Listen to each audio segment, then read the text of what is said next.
In my opinion, everybody should carry a flashlight every single day. Now, if you hear that and you're like, I wouldn't even know where to start, let me give you two great options. This first one is the EDC 27 from Nitecore, and this one is the EDC 23 from Nitecore. This one's been out for a while. This one is pretty new. Let's compare the two, and then we'll take them out to the night and show them to you in use. Two great options to carry a flashlight every single day. Let's talk about outputs for this one. You have 15 lumens, 65 lumens, and then 200 lumens. Then it's gonna jump up to 1,000 and 3,000 lumens. You also have a strobe feature on this light as well. 5.34 inches long, 1.24 inches wide. And your weight for this one is 4.37 ounces. So here's some of the reasons I love this flashlight. First off, you can go right to turbo, and then you can go right to strobe as well. So strobe warning. So that's great. You don't have to fiddle with it. Just press the button, boom, it goes to the highest setting, and then also goes to strobe. Now, if you turn it on, now you have all the different features as far as your different outputs, a lot of different options there as well, easy to turn off. I love the fact that it's nice and streamlined, fits comfortably in your pocket, deep pocket clip so it's not sticking out real far. And probably my favorite feature is it tells you about runtime right here on your on the front of the flashlight. Press the button, I turn it on, it says 200 lumens, and then it tells me 3 hours and 41 minutes. A little bit hard to see there. Yeah, you can see 3 hours and 41 minutes. If I go to a different setting, let's say I go to higher output, up to 1,000, now it's got an hour and 27 minutes left. It's also USB-C rechargeable, which is great. I've said before that I don't mind a built-in battery, which is what this has. I prefer one you can swap out, but due to the nature of the structure of it, the build of it, it's probably not going to happen that you're going to get a battery that's going to fit into this that's easily rechargeable by removing it or replacing it. That being said, the battery is going to last a long time. I talked to Nitecore at SHOT Show 2024 earlier this year, and they were just letting me know, like, look, these batteries are going to last for a long time, so you don't have to worry about it dying on you anytime soon. Now this one does have a lockout feature. It involves kind of pressing the buttons in a certain order. Let's move to the EDC 23 because this one has a lockout feature that is it's just easier overall to use. This has a couple different ways you can lock it out, but simple enough. You can see right there on the side, there's a little button, slide it up, now it's completely locked out. Slide it down, and now you can turn the light on. So that to me is an improvement. Enough to like press this and press that, press this twice and do the hokey pokey, like just press the button, boom, it's gonna lock out for you. So for this one, we've got outputs of 15, 65, 200, 1100, and then 2500 at your max. Both these lights are IP54 rated when it comes to water. The 27 is rated to 1 meter for drop resistance, and the 23 is rated to 2 meters for drop resistance. So just to show you side by side here, you can see you got about an inch shorter. Your width is almost the exact same. Your bezel size is pretty much the exact same. You've just got some difference in outputs.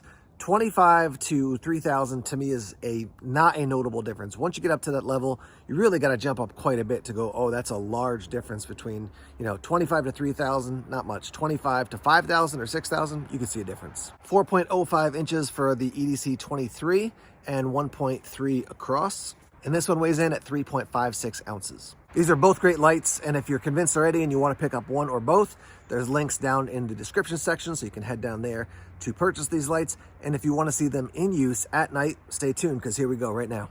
All right, we're out here on the side of my house. Let's run through everything with the EDC 27. This is 15 lumens, looking off along the back of the house next to us and into the woods.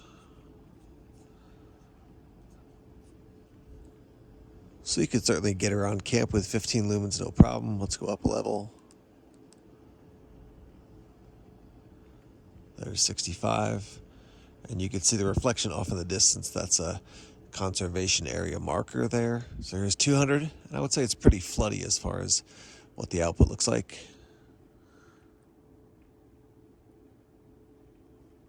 There's 1,000 right there, 1,000 lumens. And there's your 3,000 max. Again, quite floody. And then we'll go to strobe here, so strobe warning. And there's that. All right, now the EDC 23, here's 15 lumens. There's your 65. Definitely feels like it has a hotter center than the EDC 27. There's your 200. There's your 1100. Yeah, definitely a hotter center, I would say. And here's your 25. There's your 25. And then here's strobe again.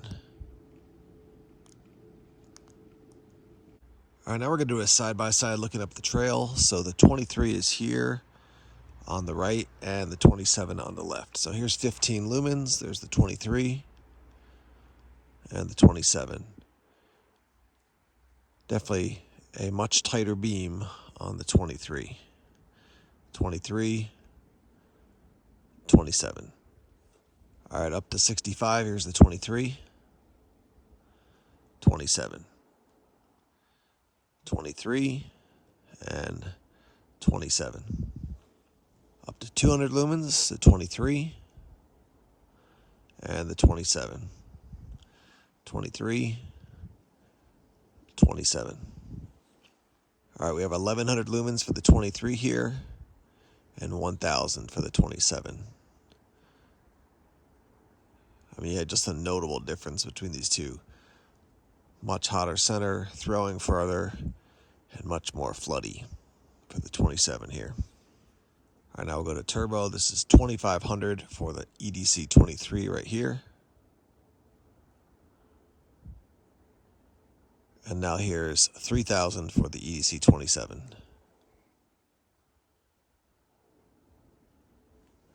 23, 27. Much more balanced. 2500s for the EDC 23, 3000 lumens for the 27. Much more similar in the outputs. 23, 27. All right, guys, wrapping up talking about the E27 and the E23. So price point, you're looking at about 90 bucks for the 27 and about 75 bucks for the E23. Honestly, if the prices were flipped, I would still pay 90 bucks for this.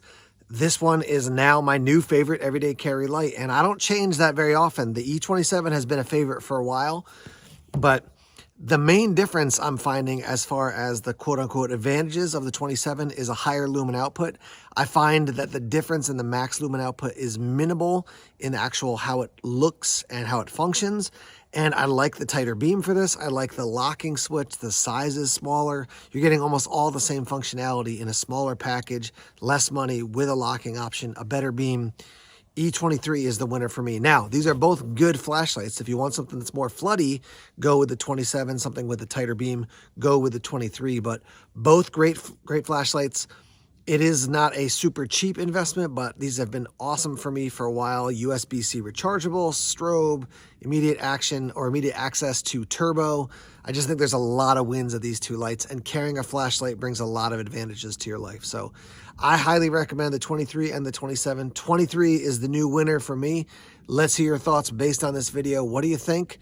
Thanks for tuning in. Links down below. We'll see you soon.